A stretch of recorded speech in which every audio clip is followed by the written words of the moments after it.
വിദ്യാർത്ഥികളെ വലച്ച് പൊതുവിദ്യാഭ്യാസ വകുപ്പ്.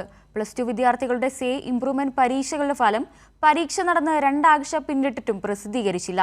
കോളേജുകളിൽ ഡിഗ്രി ക്ലാസുകളടക്കം ആരംഭിച്ച് ഫലം വരാത്തതോടെ പ്രതിസന്ധിയിലായിരിക്കുകയാണ് വിദ്യാർത്ഥികളും മാതാപിതാക്കളും. മെയ് 26-നാണ് പൊതുവിദ്യാഭ്യാസ വകുപ്പ് മന്ത്രി എൻ ശംസുദ്ദീൻ ഹയർ സെക്കൻഡറി വിദ്യാർത്ഥികളുടെ പരീക്ഷാഫലം പ്രഖ്യാപിച്ചത്. പരീക്ഷാഫലം പ്രഖ്യാപിച്ചപ്പോൾ തന്നെ സേ ഇംപ്രൂവ്മെന്റ് പരീക്ഷകളുടെ തീയതിയും മന്ത്രി പ്രഖ്യാപിച്ചിരുന്നു. ജൂൺ 29 മുതൽ ജൂലൈ 3 വരെയായിരുന്നു പരീക്ഷാ സമയം. പരീക്ഷ ആ സമയത്ത് കൃത്യമായി നടന്നുവെങ്കിലും പരീക്ഷാഫലം ഇതുവരെയും വന്നിട്ടില്ല. നിരവധി വിദ്യാർത്ഥികളാണ് പരീക്ഷാഫലം കാത്തിരിക്കുന്നത്. എന്നാൽ ഫലം എന്ന് പ്രസിദ്ധീകരിക്കുമെന്ന് പോലും കൃത്യമായി പറയാൻ പൊതുവിദ്യാഭ്യാസ വകുപ്പ് മന്ത്രിക്ക് ഇതുവരെയും കഴിഞ്ഞിട്ടില്ല. ഡിഗ്രി അടക്കമുള്ള കോഴ്സുകളുടെ ക്ലാസുകൾ ആരംഭിച്ചു കഴിഞ്ഞിട്ടും കുട്ടികളുടെ റിസൾട്ട് പുറത്തു വരാത്തത് പ്രതിസന്ധി രൂക്ഷമാക്കുന്നുണ്ട്. എഞ്ചിനീയറിംഗ് കോഴ്സുകളിലേക്കുള്ള അപേക്ഷ സമർപ്പിക്കാനുള്ള സമയം നാളെയാണ് അവസാനിക്കുന്നത്.